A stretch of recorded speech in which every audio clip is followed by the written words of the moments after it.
Well, I'm Priscilla Dorris, and I have been in Kingston Springs since 1941.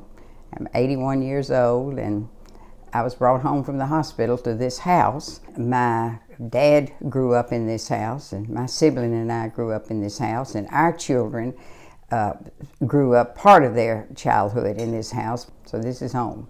My family has been on this place since the late 1800s. I think they came to Kingston Springs around 1880, from the best I can tell, somewhere in that neighborhood. And my great-grandfather came here to work for the railroad, and so that's how we got here.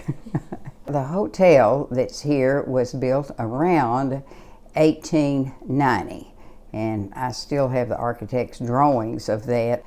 And my family bought it soon after 1900. The main road from Nashville to Memphis came through Kingston Springs at that time.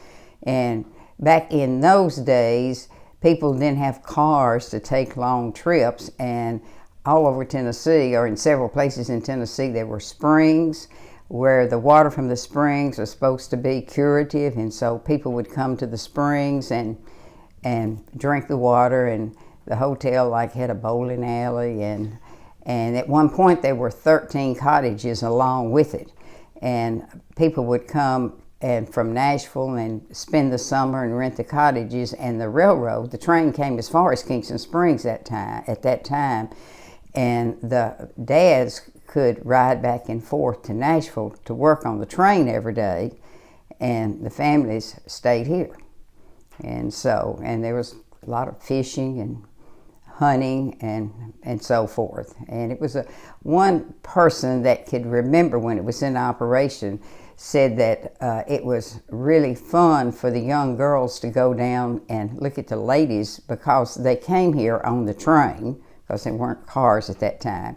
They would go down and see the ladies get off the train, because they always had the latest fashions on, and that was fashion show for them. And so it was quite a place in its days. And when cars came into being and people could travel greater distances, then they started going to places like Florida and so forth. But all over, in several spots in Tennessee, like there's Red Boiling Springs, and you've probably heard of them. That's where people went for vacation. When I was growing up, it was just this tiny town.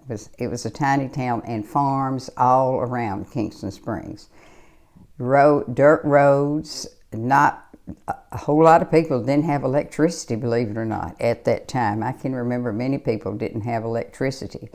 It has really, really grown. When I was a little girl, there were 3 country stores here. My granddad had one, and the country stores back then were kind of the forerunners to Walmart today. We've often talked about how interesting it would be for him to come back alive and see Walmart, because they sell everything. He sold everything. He sold coffins, he sold cars, he sold hardware, just everything.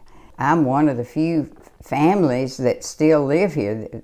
So many of the old timers, their families have either moved away or they've just died, so there are not many original people left in Kingston Springs. When I first came out of college, I taught my first year in Kingston Springs up at the old school building across the street. And so I taught up until I retired, and that's basically how I've spent my life, teaching. Oh, I love Kingston Springs is home, and I love it. I think it's just a perfect place.